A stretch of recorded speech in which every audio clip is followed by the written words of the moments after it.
चूँकि माता सीता जी हनुमान जी से कह रही हैं कि राम जी से जाकर कहिएगा कि तात कहस मोर प्रणामा, सब प्रकार प्रभु पूरन कामा, दीन दयाल मृदु संभारी, हरहु नाथ मम संग। मैं आपको एक छोटी सी घटना अपने जीवन की बताना चाहूँगा। बात है लगभग 16-17 साल पहले की। अच्छा। जब मैं बुरी तरह से हिम्मत हार चुका था और जब मेरे पास कोई रास्ता नहीं बचा था कि अब जीवन में मुझे क्या करना है और क्या नहीं करना है और क्या लक्ष्य मिलेगा, तब हमारे परिवार के ही किसी ने मुझे कहा था कि आप जीवन में सुंदरकांड करते हो। मैंने कहा मैंने तो आज तक कभी सुंदरकांड किया नहीं, मेरे तो बस की बात नहीं है, 2 घंटे लगते कौन सुंदरकांड करेगा, मेरे तो बस की बात नहीं है। बोला आप एक बार शुरू तो करके देखो। मैंने सुंदरकांड करना शुरू किया। पहली बार जब सुंदरकांड किया तो समय लगा मुझे 2.5 घंटे। अच्छा। और कम से कम विधि मैं और कहूँगा कि जब भी आप करते हो तो हमेशा सूर्यास्त के बाद करें। अच्छा। उसका फल आपको 4 गुना मिलेगा। बहुत सारे लोगों को देखता हूँ सुबह भी सुंदरकांड करते हैं, करना चाहिए, मैं ये नहीं कहता हूँ कि नहीं करना चाहिए, लेकिन आप जब किसी ऐसी परिस्थिति में हो जब आप नहीं निकल पा रहे हो तो आप सूर्यास्त के बाद करें। और भगवान हनुमान जी महाराज की मूर्ति सामने रखें, चित्र सामने रखें और 1 लोटा जल भरें, एक छोटे से लोटे में जल भर लें और कोई भी फल, किसी भी तरह का फल या गुड़ चने का भोग लगाएं और उस जल को आपकी जब सुंदरकांड आप पूर्ण कर लेते हो उसके बाद अपने आंजलि में उस थोड़ा सा जल लेकर के अपने पहले सिर के ऊपर फिर अपने दोनों कंधों के ऊपर छिड़के बचे हुए जल में हाथ में लें, एक पुष्प लें और समस्त देवी देवता, समस्त ग्रहों, पंच तत्वों को ध्यान में रख करके संकल्प करें और बोलें कि मैं जो भी पद्धति या जो पूजा मैं करने जा रहा हूँ ये सभी देवता तक पहुँचे और जो मेरी समस्या है उसका समाधान करें, उसको धरती पर अर्पित करें और हाथ जोड़ करके आप कोई भी पूजा करो। जरूरी सारी चीजें मैं काट करके एक छोटी सी रेमेडी बताना चाहूँगा। बिल्कुल। कि हर मंगलवार शनिवार हनुमान जी को 1 मुट्ठी चीनी चढ़ाना शुरू कर दो। चीनी। अच्छा। ये सुन करके बहुत सारे लोग हंसेंगे, बट ये सत्य है। मतलब क्यों? इसके पीछे कोई इसके पीछे एक लॉजिक है। हनुमान जी को मीठा बहुत पसंद है, लेकिन हम बात करते हैं चीनी की यदि बात, तो हमारे पुराने आप ग्रंथों में उठा करके देखो, आजकल बड़ी सारी रेमेडी होने लग गई, बट पहले के ज़माने में रेमेडी क्या होती थी, उपाय क्या होते थे? चीनी से, नमक से, तिल से, लौंग से, दालचीनी से। ये हमारे प्राचीन उपाय हैं। और हनुमान जी से, हनुमान जी की भक्ति से आपका मंगल भी ठीक होता है और बाकी कुग्रह भी, नीच ग्रह भी आपका बुरा नहीं करते हैं, क्योंकि हनुमान जी को वरदान है कि हनुमान जी की भक्ति से बड़े मुसीबत टल जाती है। चाहे मैं राहु केतु की बात करूं, चाहे वो मैं शनि की बात करूं, चाहे मैं किसी की भी बात करूं। कहता हूं कि हनुमान जी की आराधना 2 लाल कलर के आसन बिछाएं, लाल आसन बिछाएं, ऊनी आसन हो, 2 आसन बिछाएं। पहला आसन गुरु का, दूसरा आसन आपका। सामने हनुमान जी की मूर्ति रखें। मतलब वहीं 2 आसन बिछाएं? बिल्कुल। आपके एक आसन छोड़ दें, खाली एक आसन खाली रहेगा। अच्छा। और उस पर आप आप प्रे करें, आप हाथ जोड़ करके ये कहें कि मेरे गुरु महाराज जो भी हैं, यदि आपके गुरु महाराज कोई हैं तो आपने मुझे भूखा उठाया है, भूखा सुलाना मत। अब वो भूखे में आपको सुलाने के लिए आप मांग रहे हो दाल रोटी और उन्होंने आपके लिए 56 भोग का प्रबंध कर रखा है। तो सबसे पहले आपको ये समझना होगा कि हमें मांगने वाली प्रवृत्ति से बाहर आना होगा। हमें अपने कर्म, जब मैंने शुरू किया तब एक ही चीज सोच करके किया कि भगवान मेरे कष्टों को हरो और मेरे मुसीबतों को पार घाट लगाओ। अब इसमें क्या अच्छा करना है, क्या बुरा करना है, क्या मेरे पाप कर्म है, क्या मेरे पुण्य कर्म है, वो मैंने आपके ऊपर छोड़ दिया है।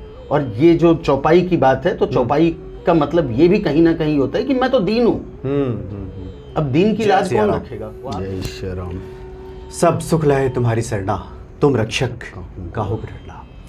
हनुमान जी ऐसे देव हैं कि उनकी पूजा आराधना से दुर्गम कार्य भी तुरंत सिद्ध हो जाता है। भक्तों के जो भी मनोरथ होता है वो सब पूर्ण हो जाता है।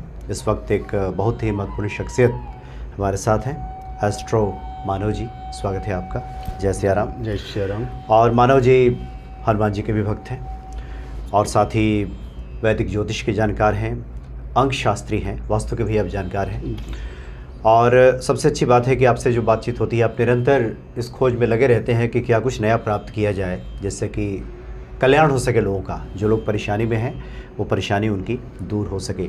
तो मानव जी, सबसे पहले हनुमान जी तो संकट मोचन है, आपका क्या अनुभव है हनुमान जी को लेकर, क्या भक्तों को बता रहे हैं? इस चीज़ में मैं कहूँ तो मैं बहुत अज्ञानी इंसान हूँ। सबसे पहले हनुमान जी से कहने की क्षमता मेरे में नहीं है, और मैं जहाँ तक मानता हूँ कि उनके बारे में कहने की क्षमता किसी की नहीं है। बट सबसे पहले मैं ये कहना चाहूँगा कि सबसे पहले कहा जाता है कि हनुमान जी कलयुग के देव हैं, और हनुमान जी की साधना से, हनुमान जी की भक्ति से मेरा मानना ये है कि बड़ी से बड़ी मुसीबत टलती हुई मैंने देखा है आपने। सबसे बड़ी बात है, आज के समय में लोगों के लिए पूजा साधना एक दिखावा रह गया है, और मैं कहता हूँ कि पूजा साधना दिखावा नहीं है, वो आपके मन की शांति है। लोग जाते हैं मंदिरों में, कहते हैं कि भगवान हमें ये दे दो, भगवान हमें वो दे दो, और मैं कहता हूँ कि कभी भी आप भगवान के सामने खड़े होकर के ये बात मत करो कि भगवान मुझे ये दे दो, वो दे दो। आप भगवान के सामने खड़े होकर के ये कहो कि जो मेरे हक का है, जो मेरे मेहनत का है, जो मेरे भाग्य का है, वो मुझे दे दो। आज के समय में लोगों के पास आप जाकर के देखो, मेरी सैलरी 5% बढ़वा देना भगवान, कल मेरा इंक्रीमेंट आ रहा है। अरे भगवान ने आपके लिए 500% सोच रखा है, आप कहाँ 5% के पीछे भाग रहे हो?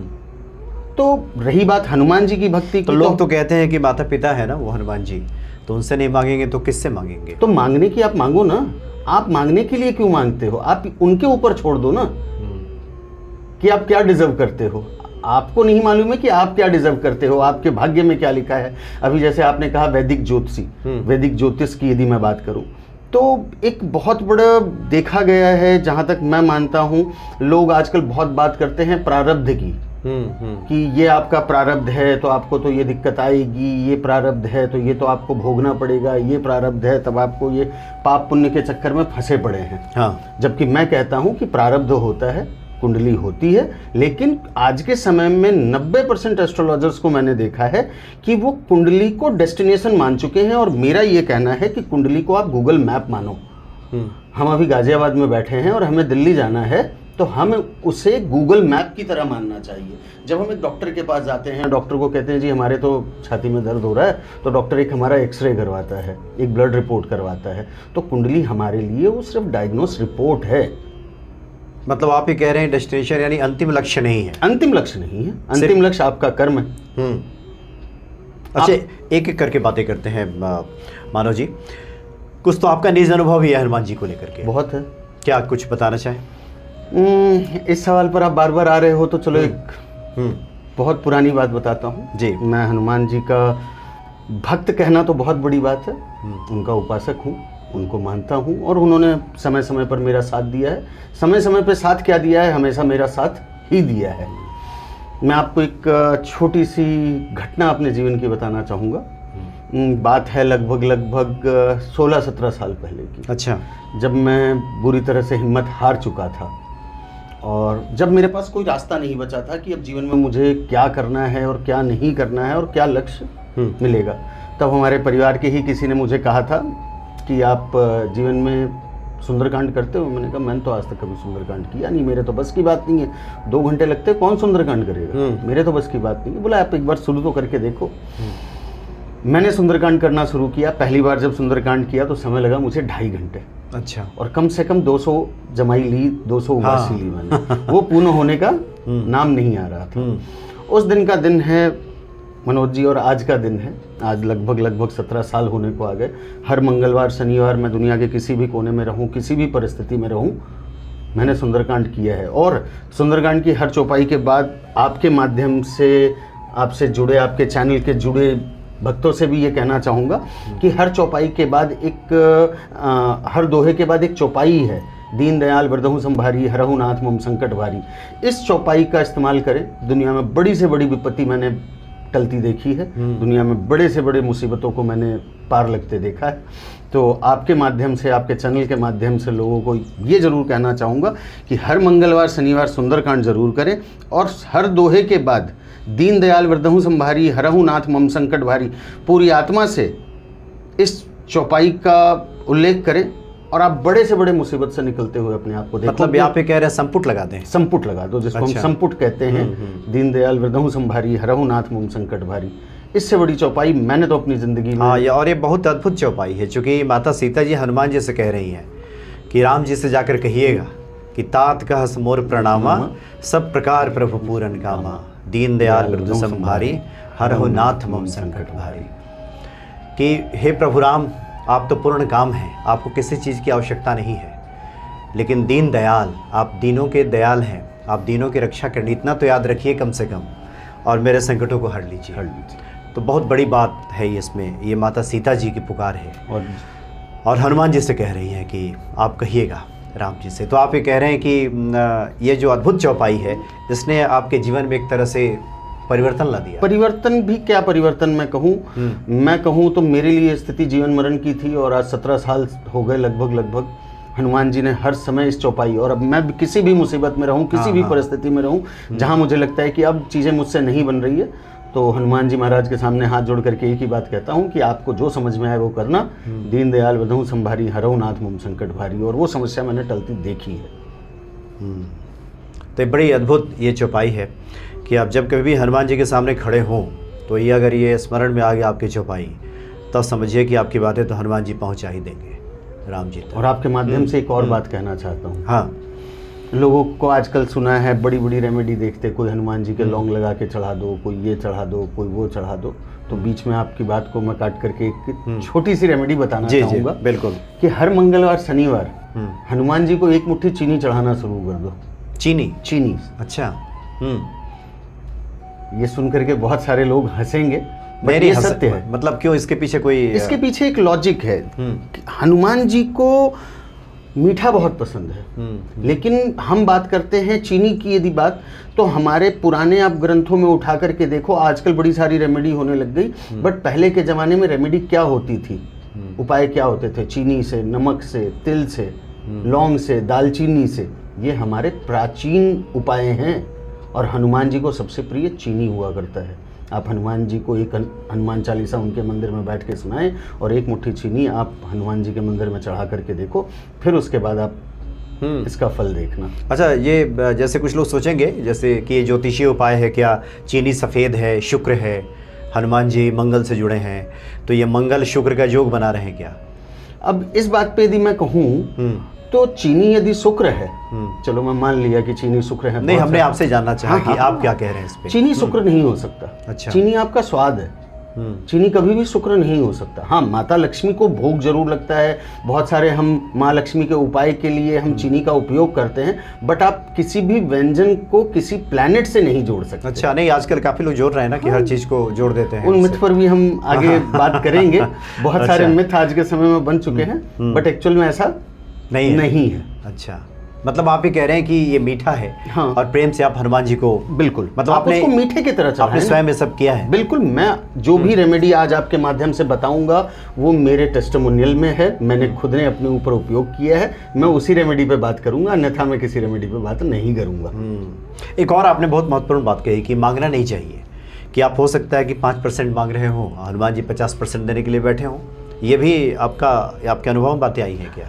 मैंने बहुत सारे लोगों को देखा है, चाहे मैं अपने स्टूडेंट्स की बात कहूँ, अपने क्लाइंट्स की बात कहूँ, अपने यूज़र्स की बात कहूँ, तो वो आकर के कहते हैं कि जी हमें ये नहीं मिला, हमें वो नहीं मिला, हम इस चीज़ की कामना रखते हैं। मेरा मानना ये है कि हनुमान जी के सामने कामना ना रखो, उनके सामने जा कर के नतमस्तक हो जाओ। उनको ये कहो कि भगवान आपने मुझे भूखा उठाया है, भूखा सुलाना मत। अब वो भूखे में आपको सुलाने के लिए आप मांग रहे हो दाल रोटी, और उन्होंने आपके लिए 56 भोग का प्रबंध कर रखा है। तो सबसे पहले आपको यह समझना होगा कि हमें मांगने वाली प्रवृत्ति से बाहर आना होगा। हमें अपने कर्मों पर ध्यान देना होगा, हमें अपने कर्म पर ध्यान देना चाहिए, मांगने वाली प्रवृत्ति पर नहीं आना चाहिए। तो आप जो 17 साल पहले वाली बात बता रहे थे अपने बारे में, क्या ऐसा ही कुछ हुआ था कि आपने बिल्कुल ऐसा ही हुआ था। और इस चीज़ को यदि मैं क्लियर कट में कहूँ तो उस समय मेरी वो स्थिति या मानसिक क्षमता नहीं थी कि मैं कुछ मांग सकूं, क्योंकि मुझे उस समय यदि मांगना पड़ता तो बहुत कुछ मांगना पड़ता। अच्छा।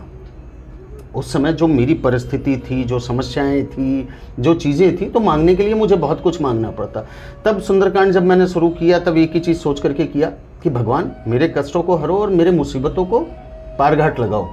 अब इसमें क्या अच्छा करना है, क्या बुरा करना है, क्या मेरे पाप कर्म है, क्या मेरे पुण्य कर्म है, वो मैंने आपके ऊपर छोड़ दिया है। और ये जो चौपाई की बात है, तो चौपाई का मतलब ये भी कहीं ना कहीं होता है कि मैं तो दीन हूँ। अब दीन की लाज कौन रखेगा? वो आप ही रखोगे। यदि माता पिता से हम बात करें, आपने जैसे अभी एक बात कही कि माता पिता से नहीं मांगेंगे तो किससे मांगेंगे? तो माता पिता से आप नहीं मांगेंगे तो माता पिता से आप मांगो ना, मगर माता पिता के सामने आपको नतमस्तक होना पड़ेगा। मतलब अपना बनना होगा, अपना बनना होगा, आपको घुटने टेकने होंगे, आपको उनके सामने पूर्ण रूप से खाली होना होगा। ये एक बहुत मेजर मैं कहता हूं कि प्लीज मांगना बंद करो। आपको बिन वो एक बड़ी पुरानी सी कहावत है, बिन मांगे मोती मिले, मांगे मिले ना भीख। बिन मांगे मोती मिले, मांगे मिले ना भीख। हाँ। तो मांगने से तो नहीं मिलेगा, आपको अपने कर्म को मानना होगा और उनको अपना आराध्य मानना पड़ेगा। अच्छा, तो ये भी बता दीजिए, क्योंकि बहुत से लोग तो जो सुंदरकांड करते हैं उसमें नियमों का पालन भी होता है, कुछ लोग संकल्प लेके करते हैं। आपकी क्या विधि रही थी, आपने किस प्रकार से किया था? देखिए, सबसे पहले तो यदि आप सुंदरकांड, हनुमान चालीसा, यदि आप किसी भी चीज का संकल्प लेते हो, हाँ। तो उसके सबसे पहला जो तरीका है, मैं ये कहता हूँ कि एक आप 2 लाल कलर के आसन बिछाएं, लाल आसन बिछाएं, ऊनी आसन हो, 2 आसन बिछाएं। पहला आसन गुरु का, दूसरा आसन आपका। सामने हनुमान जी की मूर्ति रखें। मतलब वहीं 2 आसन बिछाएं? बिल्कुल, आपके एक आसन छोड़ दें खाली, एक आसन खाली रहेगा। अच्छा। और उस पर आप आराध्य, आप प्रे करें, आप हाथ जोड़ करके ये कहें कि मेरे गुरु महाराज जो भी हैं, यदि आपके गुरु महाराज कोई हैं तो आप उनकी आराधना करें, भगवान हनुमान जी की, उनको वहाँ उपस्थित मान लें, उनको उपस्थित मान करके, उनके आसन पर एक फूल रख करके, उनको गुरु मान करके कि आप मेरे बगल में बैठे हो और आप मेरा मार्ग प्रशस्त कर रहे हो। हमारे हिंदी संस्कृति में एक बहुत बड़ी चीज़ है कि गुरु बिना ज्ञान नहीं होता, ज्ञान नहीं होता और गुरु बिना आपको मार्ग नहीं मिलता, तो गुरु ही आपको मार्ग दिखाते हैं। तो सबसे पहला तरीका ये है कि अपने बगल में एक लाल आसन बिछाएं, लाल आसन बिछा करके अपने गुरु महाराज को ध्यान करें और उनको कहें कि मैं इस संकल्प को ले रहा हूँ और इसको पूर्ण करने में और हनुमान जी महाराज तक पहुँचाने में मेरी सहायता करें। और उसके बाद आप सुंदरकांड प्रारंभ करें। और सुंदरकांड की एक विधि मैं और कहूँगा, हाँ। कि जब भी आप करते हो तो हमेशा सूर्यास्त के बाद करें। अच्छा, उसका फल आपको 4 गुना मिलेगा। बहुत सारे लोगों को देखता हूँ सुबह भी सुंदरकांड करते हैं, करना चाहिए। मैं ये नहीं कहता हूँ कि नहीं करना चाहिए, लेकिन आप जब किसी ऐसी परिस्थिति में हो जब आप नहीं निकल पा रहे हो तो आप सूर्यास्त के बाद करें। और भगवान हनुमान जी महाराज की मूर्ति सामने रखें, चित्र सामने रखें और 1 लोटा जल भरें, एक छोटे से लोटे में जल भर लें और कोई भी फल, किसी भी तरह का फल या गुड़ चने का भोग लगाएं। और उस जल को आपकी जब सुंदरकांड आप पूर्ण कर लेते हो, उसके बाद अपने आंजलि में उस थोड़ा सा जल लेकर के अपने पहले सिर के ऊपर, फिर अपने दोनों कंधों के ऊपर छिड़के बचे हुए जल में से खुद को पिएं और बाकी अपने पूरे परिवार को पिलाएं। और ये करके देखें आप, ये मैं अपने एक्सपीरियंस के साथ कह सकता हूँ। उसके बाद फिर हम थोड़े दिन बाद आपके चैनल से फिर लोगों से जुड़ेंगे, तब हम इसका फल देखेंगे। ये भी बता दीजिए, आपने कहा कि गुरु के लिए आसन बिछाएं, बहुत से लोगों के गुरु नहीं है, वो हनुमान जी को ही गुरु मानते हैं, हनुमान जी तो उनको ही साक्षात मान लें कि गुरु रूप में भी आप बैठे, गुरु रूप में भी आप बैठे और भगवान रूप में भी बैठे। गुरु हमारे जीवन में क्या है? गुरु हमारे भगवान ही तो है। भगवान से मिलाने वाला कौन है? गुरु। और जब हमने भगवान को ही गुरु मान लिया तो गुरु भी आप ही हो और देने वाले भी आप ही हो, मार्ग भी आप ही बताने वाले हो और देने वाले भी आप ही हो। अच्छा, हनुमान जी को मंगल से जोड़ के देखा जाता है। मंगल भी भूमिपुत्र हैं। बिल्कुल। हनुमान जी भगवान शिव के अवतार हैं, मंगल को जन्म हुआ इनका। आपका क्या मत है इसमें? हनुमान जी की पूजा से वो मंगल ग्रह भी ठीक होता है क्या?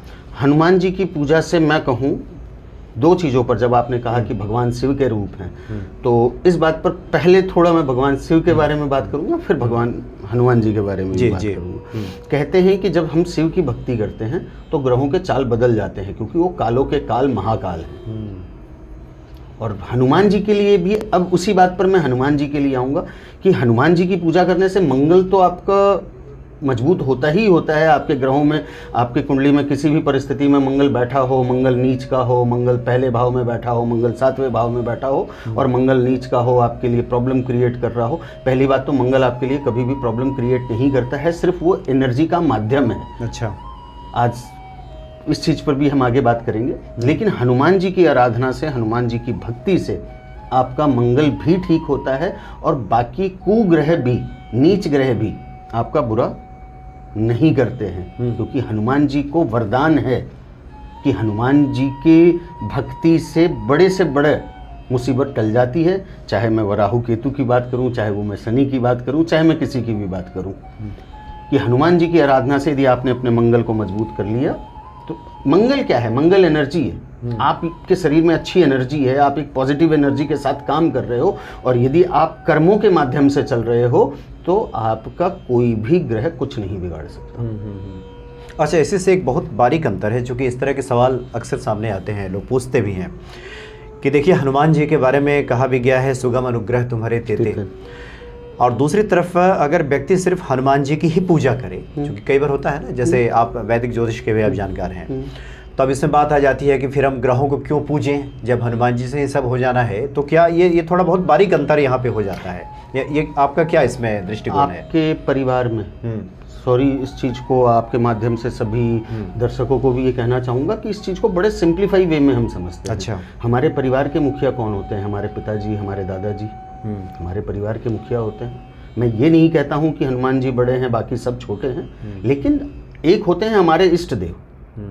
इष्ट किसको हम कहते हैं? जिनको हम पहली धारणा से धारते हैं, उनको मानते हैं। पहला नाम, मैं किसी मुसीबत में हूँ, सबसे पहला नाम किसका निकलता है? हनुमान जी महाराज, रक्षा करना। अब आपके परिवार में आपके मुखिया दादाजी हैं, आपके घर के मुखिया दादाजी हैं, तो आप सबसे पहले मुखिया के पास जाओगे। मैं ये नहीं कहता हूँ कि आप अपने पिताजी को मानना छोड़ दो, अपनी माताजी को मानना छोड़ दो, अपने चाचा को मानना छोड़ दो, अपने भाई को बड़े भाई को मानना छोड़ दो, अपने बहनों को मानना छोड़ दो। ग्रहों के आपके छोटे छोटे उपाय की यदि मैं बात करूं, तो वो छोटे छोटे उपाय से आपके ग्रह आपको जो फल नहीं दे पा रहे हैं वो आपके लिए रास्ता तय करते हैं। हनुमान जी, सारी चीज़ों के सॉल्यूशन हनुमान जी के पास है, लेकिन हनुमान जी के साथ साथ आपको बाकी चीज़ों की भी ज़रूरत है। आप एक थाली में सिर्फ आप रोटी से पेट नहीं भर सकते हो, रोटी से पेट भरेगा, लेकिन रोटी के साथ व्यंजन भी चाहिए। आपको ग्रहों की जो रेमेडीज़ होती हैं, आपको बुध की रेमेडी करनी है, आपको शुक्र की रेमेडी करनी है, आपको चंद्रमा की रेमेडी करनी है, वो आपके प्लैनेट पोजीशंस हैं, और वो रेमेडीज़ नहीं होती, आप उसको रेमेडीज़ ना माने। थोड़ा सा इसको और स्पष्ट करें, क्योंकि हमारे ही उसमें पूजा पाठ में कर्म कांड में देखा गया है कि आप कहीं भी पूजा आराधना के लिए जाइएगा तो पहले द्वारपाल की पूजा होती है। बिल्कुल होती है। जो लोग जानकार हैं, समझ रखते हैं, भगवान शिव को भी जल चढ़ाते हैं तो पहले द्वारपालेभ्यो नमः, बिल्कुल द्वारपाल की पहले पूजा करते हैं, फिर उसके बाद आगे बढ़ते हैं। 9 ग्रहों की शांति पहले कराई जाती है। तो हम ये बस आपसे थोड़ा ये चाहते हैं समझना कि क्या ये एक प्रक्रिया है क्या, कि पहले इसको पूरा करें और तब हनुमान जी तक पहुँचें? इसमें दृष्टिकोण आपका क्या है, क्या आपने अनुभव किया है? जैसे अभी मैंने एक बात कही कि जब आप सुंदरकांड का संकल्प लेते हो तो हाथ में जल और पुष्प लेकर के हम संकल्प करते हैं। जब हम संकल्प करते हैं तो उस समय हम सारे नवग्रहों को ये कहते हैं कि मैं इस पूजा आराधना के लिए संकल्प ले रहा हूँ, पृथ्वी, जल, अग्नि, वायु सभी को साक्षी मान करके मैं ये संकल्प ले रहा हूँ। उसी तरीके से किसी भी पूजा विधान के लिए आपको सभी की जरूरत होती है। ऐसा नहीं है कि आप उनकी पूजा नहीं करोगे तो आप हनुमान जी तक नहीं पहुंच पाओगे, और ऐसा भी नहीं है कि सिर्फ उनकी पूजा से ही हनुमान जी तक पहुंच पाओगे। ये आपके मन की अपनी आराधना, अपनी इच्छा शक्ति पर निमित्त, मतलब एक ये सामान्य शिष्टाचार भी है कि ये एक सामान्य शिष्टाचार कि मान लीजिए द्वारपाल इधर बैठे हुए हैं, सब उनके गण बैठे हैं, थोड़ा उन्हें भी कुछ अर्पित कीजिए, उनको प्रणाम कीजिए। आज ऐसा, मैंने अभी वही बात तो कही कि आपको अपने सिर्फ दादाजी को खुश नहीं रखना है, आपको पूरे परिवार को, पूरे कुटुंब को साथ लेकर के चलना है। अकेला चना भाड़ नहीं फोड़ सकते। नहीं, होता भी है, दादाजी को दीजिएगा, दादाजी कहेंगे आप उन लोगों को भी थोड़ा ध्यान रखो, सबका ध्यान रखो, उनको भी दो थोड़ा। हाँ, तो जिसको इस अर्थ में समझने की आवश्यकता है। अब मैं कहता हूं कि क्या जिस इंसान के पास ज्ञान नहीं है, या जिस इंसान के पास पूजन पाठ के लिए सामर्थ्य नहीं है, तो क्या वो हनुमान जी को नहीं पा सकते? इसलिए जिन लोगों के मन में इस तरह के प्रश्न हैं वो किसी संशय में ना पड़े। हनुमान जी तो हैं ही सर्वसमर्थ, वो तो करेंगे ही, लेकिन एक सामान्य जो हमारे कर्म कांड की पद्धति बहुत सिंपल सा है। आपके पास और नहीं, आप किसी पंडित को, किसी महाराज को, किसी बड़े पुजारी को नहीं बुला सकते।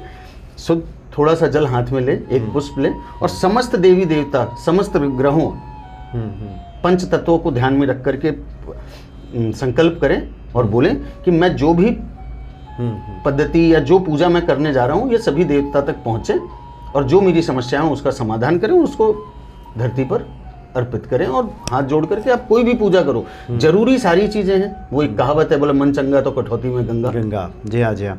अच्छा, एक और आपने कहा कि सुंदरकांड का तो आपका निज अनुभव है, हनुमान जी की शरण में कोई जाए और खाली लौट जाए ये भी असंभव है, मिलेगा ही मिलेगा। लेकिन सामान्य तौर पे आप चूक कहाँ देखते हैं, जो कि आपसे भी लोग मिलते होंगे।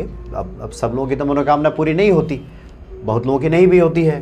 तो जो लोग थोड़ा धर्म विमुख लोग हैं वो इसको कह देते हैं कि अब 20 लोगों को बताया, उसमें से 5, 7, 8 लोगों का हो गया, तो उसको कहते हैं कि अब ऐसा क्या है उसमें, अगर ये वैज्ञानिक पद्धति है तो सबका होना चाहिए। मतलब इस तरह के लोग भी हैं जो सवाल खड़े करते हैं। इस चीज़ का भी बड़ा सिंपल सा उत्तर देता हूँ। भगवान को आपने देखा है? नहीं, साक्षात रूप में तो जो स्वरूप है नहीं देखा। नहीं देखा। हम जिस मंदिर में बैठ करके पूजा करते हैं, हम जिस शिवालय में बैठ करके पूजा करते हैं, किसी भी मंदिर प्रांगण में बैठ करके भगवान की आराधना करते हैं, मंदिर क्यों बनाया गया है? आप वहाँ की एनर्जी, वहाँ की वाइब्रेशन, आप हम समस्याओं में आज के समय में प्रॉब्लम क्या है, लोग प्रैक्टिकली कहूँ ना तो वहाँ पर एक्सचेंज ऑफर लेकर के जाते हैं भगवान के लिए, लेन देन करते हैं। लेन देन करते हैं। भगवान मेरी नौकरी लगा दो, 1100 का प्रसाद चढ़ाऊंगा। भगवान मेरी नौकरी लगा दो, आपके 76 चढ़ाऊंगा। चढ़ाऊंगा मतलब काम होने के बाद करूँगा। तो आप वहाँ पर एक्सचेंज ऑफर लेने जा रहे हो। जैसे हम शॉपिंग मॉल में एक्सचेंज ऑफर लेकर के जाते हैं कि हमारी पुरानी गाड़ी ले लो, नई गाड़ी हमें दे दो, बताओ कितने पैसे देने हैं। तो सबसे पहले आपको, आप जिस भी देवी देवता को मानते हो, मैं ये नहीं कहूँगा कि हनुमान जी की बात है, शंकर जी की बात है, आप हर धर्म, हर दिशा में एक ही चीज़ है कि आप भगवान से एक्सचेंज ऑफर ना लें, आप उनसे बात करें कि मेरी समस्या ये है।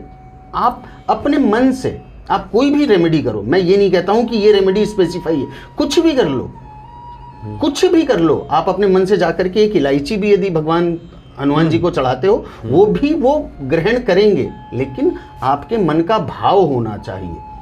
आपको रेमेडी का फल आपके मन के भाव से मिलता है।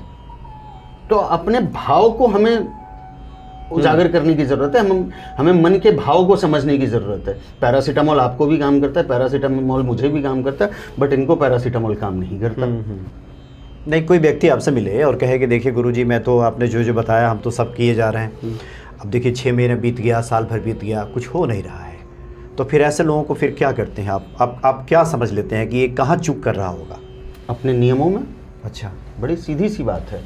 यदि मैं अपने एक्सपीरियंस, अपने अनुभव के हिसाब से कहूँगा कि यदि आपने नियमों का पालन किया है और मन से यदि आपने कोई भी रेमेडी की है, तो आज तक तो मुझे ऐसा नहीं दिखा कि आपका काम नहीं होता है। इस चीज़ पर तो मैं सवाल उठाने नहीं। तो आपका अनुभव ही है? ये मेरा अनुभव। जब स्वयं के साथ हुआ तो सबके साथ होगा। बिल्कुल होगा, बिल्कुल होगा। और ग्रहों के चाल बदलते हैं, ऐसा नहीं है। ये बार बार वही बात आती है कि प्रारब्ध नहीं बदल सकता। मैंने प्रारब्ध को बदलते देखा है, मैंने प्रारब्ध को भी बदलते देखा। बाबा लोग कहते हैं भोगना पड़ेगा, ये क्या है? भोगना पड़ेगा, कर्म करो, आपको भोगना नहीं पड़ेगा। आप रेमेडी से आपकी प्रॉब्लम सॉल्व नहीं होती है, रेमेडी से आपको उस प्रॉब्लम से लड़ने का रास्ता मिलता है, रेमेडी से उस प्रॉब्लम को सहने की शक्ति मिलती है। आज एक बात कहूँ, पहले के ज़माने में हजारों हजार साल तक लोग सालों साल तक भूखे प्यासे तपस्या कर लेते थे। कैसे कर लेते थे? वो मंत्रों की शक्ति होती थी, न उनको भूख लगती थी, न प्यास लगती थी, न ठंड न गर्मी, एक ही मुद्रा में बैठे हैं। क्या है मंत्र? वो आपके अंदर की एनर्जी को ताकत देता है, आपके मस्तिष्क को, आपकी दिमाग को वो खोलता है। ये रेमेडीज वही हैं। रेमेडीज आज के समय में देखो ना तो रेमेडीज को लोग जादू मानने लग गए हैं। वो जादू नहीं है। रेमेडीज से पैसा आता है क्या? मुझे तो नहीं लगता रेमेडीज से पैसा आता है। यदि रेमेडीज से पैसा आता तो मुझे 12 घंटे काम करने की, लोगों को 14 घंटे काम करने की, किसी को 18 घंटे काम करने की जरूरत नहीं थी। रेमेडीज से पैसा आ जाता। रेमेडीज से सिर्फ आपको मार्ग मिलता है, रेमेडीज से आपको रास्ते मिलते हैं। अच्छा, मतलब आत्मविश्वास, आत्मबल बढ़ता है। आत्मबल बढ़ता है। अच्छा, अपनी शक्ति बढ़ती है। हमारे पास अपॉर्चुनिटीज़ की बात करें, हर इंसान के पास 10 अपॉर्चुनिटीज़ है हर प्रॉब्लम को सॉल्व करने की, बट हम उस अपॉर्चुनिटीज़ को देखते नहीं हैं और वो रेमेडीज़ आपको वो अपॉर्चुनिटीज़ दिखाती है। हमारे ग्रंथों में भी लिखा हुआ है, हमारे रिसर्चों में भी लिखा हुआ है। आज के समय में लोग फिर इस बात पर आकर के थोड़ा सा एक कंट्रोवर्शियल स्टेटमेंट हो जाएगा कि हम अपनी समस्याओं को ही दिन भर देखते रहते हैं, हम उस समस्या के समाधान पर बात नहीं करते हैं, हम कर्मों की बात नहीं करते हैं। भगवान ने मुझे ये नहीं दिया, भगवान ने मुझे वो नहीं दिया। भगवान आपको घर में देने नहीं आएंगे। आपको कर्म करना पड़ेगा, आपको कर्म प्रधान बनना पड़ेगा। सही दिशा में कर्म करना पड़ेगा। सही दिशा में कर्म करना। सही दिशा क्या है? सही दिशा कुछ भी नहीं होती है। दिशा दिशा होती है, सही आपको उसको साबित करना पड़ता है। आप किसी भी कर्म को सच्चे मन से, सच्ची ताकत के साथ आप लगे रहो, वो एक न एक दिन बिल्कुल सही साबित होगा। और उतार चढ़ाव तो आप अभी यहाँ से 10 किलोमीटर के रास्ते में चल जाओ, 2 बार ट्रैफिक मिलेगा, 4 बार सिग्नल मिलेगा, वही आपके जीवन के हर्डल्स हैं। उस सिग्नल को आप पार करोगे, उस जाम को आप पार करोगे, तो आप डेस्टिनेशन पर पहुँच जाओगे। अब ये भी बता दीजिए, चूँकि काफ़ी लंबी बातें हुई, हम चाहते हैं कि आपके बारे में भी लोग थोड़ा जानें कि सुंदरकांड से जो सफ़र आपने शुरू किया, अपने जीवन की समस्याओं से आप पार पाए, उसके बाद इस तरफ कैसे फिर आपका आना हो गया कि अब हम लोगों को बताएंगे कि देखिए ये समस्या है, इसका इस प्रकार से समाधान होगा, ऐसे भक्ति कीजिए, इन उपायों को कीजिए, इस तरफ कैसे आपका रुझान हो गया? मैं कहूँ तो ये स्टोरी बड़ी लंबी है, लेकिन इसको थोड़ा सा संक्षिप्त में बताना चाहूँगा। मैं एक व्यापारी वर्ग से बिलोंग करता हूँ। मेरे पिताजी व्यापारी हैं, मैं भी व्यापारी था, मेरे भाई भी व्यापारी है। अच्छा, वो लोग अभी हैं उसी सब व्यापार में ही हैं। मैं इस मार्ग पर आने के कई सारे कारण हैं, बट एक जो जिसको मैं मेन रीज़न मानता हूँ, ये हनुमान जी की ही कृपा से इस रास्ते पर आया। जब मैं अपनी समस्याओं से पार पाया, मैंने शिक्षा ग्रहण की अपने गुरु माध्यम से, अपने गुरु से, गुरु महाराज से जब मुझे ये विद्या मिली, तो उनका कहना ये था कि जिस समस्याओं को तुमने झेला है, क्या इस समस्याओं को तुम बाकी लोगों के जीवन से निकाल सकते हो? मैंने कहा मैं निकाल तो नहीं सकता, बट मैं रास्ता ज़रूर बता सकता हूँ। और आज के समय में मैं कहूँ, बहुत सारी कुंडलियाँ देखी हैं, एस्ट्रोलॉजी पढ़ाता भी हूँ, लोगों की कुंडलियाँ भी देखता हूँ। तो मेरा पहला ध्येय ये है कि लोगों की प्रॉब्लम सॉल्व हो। और दूसरी बात कहूँ तो मैं यही चाहता हूँ कि ज़्यादा से ज़्यादा प्रचार प्रसार कर सकूँ, लोगों की ज़्यादा से ज़्यादा मदद कर सकूँ। जिन समस्याओं को मैं समझ नहीं पाया, जिन समस्याओं को मैं देख नहीं पाया, या जिन समस्याओं में मैं सालों तक उलझा रहा, उन समस्याओं में लोग ना पड़े। आपके अनुभव का लाभ उठाएं, मेरे अनुभव का लाभ उठाएं। और रही बात कि सही दिशा क्या है, शायद मैं लोगों की मदद कर पाऊँ, और यही मेरा आगे का। जी। तो चलते चलते हम चाहते हैं कि सुंदरकांड की तो आपने चर्चा की, और भी कोई हनुमान जी का आपको ध्यान में आ रहा हो जो आप भक्तों को बताना चाहें कि लोग करें और उनके जीवन में कल्याण हो जाए। एक मैथ लोगों के सामने एक और क्लियर करना चाहूँगा। लोग कहते हैं कि बजरंग बाण नहीं करना चाहिए। मैं कहता हूँ बजरंग बाण करना चाहिए, लेकिन उसका तरीका सीधा सा ये है कि बजरंग बाण कभी भी आप किसी भी मुसीबत में हो, बजरंग बाण करें, 11 दिन लगातार करें, उसके बाद 1 दिन का गैप दें, विराम दें। क्यों? रीज़न क्या है? बजरंग बाण क्या है? आप बजरंग बाण में हनुमान जी को दुहाई देते हो। आप दुहाई दो, आप जब समस्या में, और बहुत सारे लोगों को सुना है कि घर में बजरंग बाण नहीं करते, मंदिर में करते हैं, इस दिन करते हैं, उस दिन करते हैं। तो आपके माध्यम से आपके दर्शकों को बताना चाहूँगा, जब आपको लगे कि आपकी परिस्थिति अब आपके हाथ से निकल चुकी है और आप उस परिस्थिति का आपके पास कोई समाधान नहीं बचा है, तब हनुमान जी से पहले माफ़ी मांगे कि मैं आपको दुहाई देने जा रहा हूँ, और मेरी गलतियों को अपना बच्चा समझ करके, अपना संतान समझ के, अपना पुत्र समझ के, अपनी पुत्री समझ करके क्षमा करें। मैं आपको दुहाई देने जा रहा हूँ, मुझे इस मुसीबत से निकालें। आप 11 दिन बजरंग बाण करें। मैं आपके माध्यम से इतना कहना चाहूँगा कि बड़ी से बड़ी मुसीबत हो, आप इस मुसीबत से पार पा जाएंगे। और ये मेरा अपना स्वयं का अनुभव है। मैं 11 दिन के बजरंग बाण की बात कहूँ तो कई बार मेरी परिस्थिति हुई है कि मुझे 11 दिन का बजरंग बाण पूरा करने की भी ज़रूरत नहीं पड़ी है। बस पूरे आत्मा के साथ, अपने मनोचित्त के साथ आपको उनके सामने, जैसे एक छोटा बच्चा होता है जब वो अपनी माँ की गोद में जाता है तो वो बिल्कुल सब कुछ त्याग देता है। आपको वो त्याग हनुमान जी महाराज के सामने करना पड़ेगा। पाठ करे बजरंग बाण की, हनुमत रक्षा करे प्राण की, है ना। इतनी बड़ी बात गोस्वामी जी कह रहे हैं कि जाके बजरंग बाण यही मारे, ताते कौन उबारे। हाँ, कुछ इस तरह का है कि जिस पे बजरंग बाण चला दिया जाए, वो उसको कौन फिर उसको बचा सकता है। तो इसलिए आप अपने बुराइयों पे, आप अपनी दरिद्रता पे, आप अपने रोग पे ये बाण चला दीजिए। और जाते जाते अंत में एक सभी आपके जी माध्यम से जितने भी भक्तगण इससे जुड़े हुए हैं, तो हनुमान जी की एक छोटी सी रेमेडी बताना चाहूँगा। बिल्कुल। आपके घर में धन की समस्या, आपके घर में गृह कलेश बहुत ज़्यादा आज के समय में हम देखते हैं, न्यूक्लियर फैमिली, पति पत्नी के बीच में तनाव, घर में धन की समस्या, घर के धन की समस्या उस घर में आपको ज़्यादा मिलेगी जहाँ पर गृह कलेश है। तो मैं कहता हूँ 90% रेमेडी ये होती है कि आप अपने गृह क्लेश को शांत कर लो, अपने घर के वातावरण को शांत कर लो, आपके घर की 90% समस्या खत्म हो जाएगी। हम जब नौकरी पे जाते हैं, हम अपने काम पे जाते हैं, हम अपने घर से कलेश लेकर के जाएंगे, गृह कलेश करके जाएंगे, तो आपका काम पे मन नहीं लगेगा। तो सबसे पहले गृह शांति करनी चाहिए। तो आपके गृह शांति से पहले गृह शांति गृह शांति, सही। गृह शांति तो होते रहेगी। गृह शांति सबसे पहले, गृह शांति आपको सबसे पहले। और गृह शांति के लिए हनुमान जी के लिए एक बड़ा सिंपल सा उपाय है। एक पीतल के हनुमान जी की मूर्ति लाएं, पीतल के हनुमान, ये देखिए पीतल के हनुमान जी, एग्जैक्टली। और इसी मुद्रा में बैठे होने चाहिए। अच्छा, आशीर्वाद देते हुए और उनके बाएं हाथ में गदा होना चाहिए और दाएं हाथ में आशीर्वाद देते। बिल्कुल ऐसा ही, बिल्कुल एज इट इज आपने मतलब सही। इस मूर्ति पर डेली चमेली के तेल में मिक्स किया हुआ सिंदूर, जो हनुमान जी के ऊपर चोला जो हम चढ़ाते हैं, उसका रोज तिलक करना शुरू करें।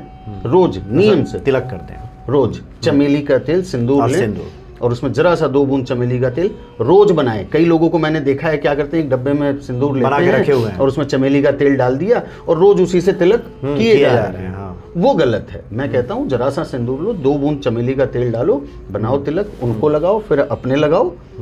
और ये नियम 40 दिन कर लो, आपके गृह में जो शांति होगी वो आप शायद सोच भी नहीं सकते।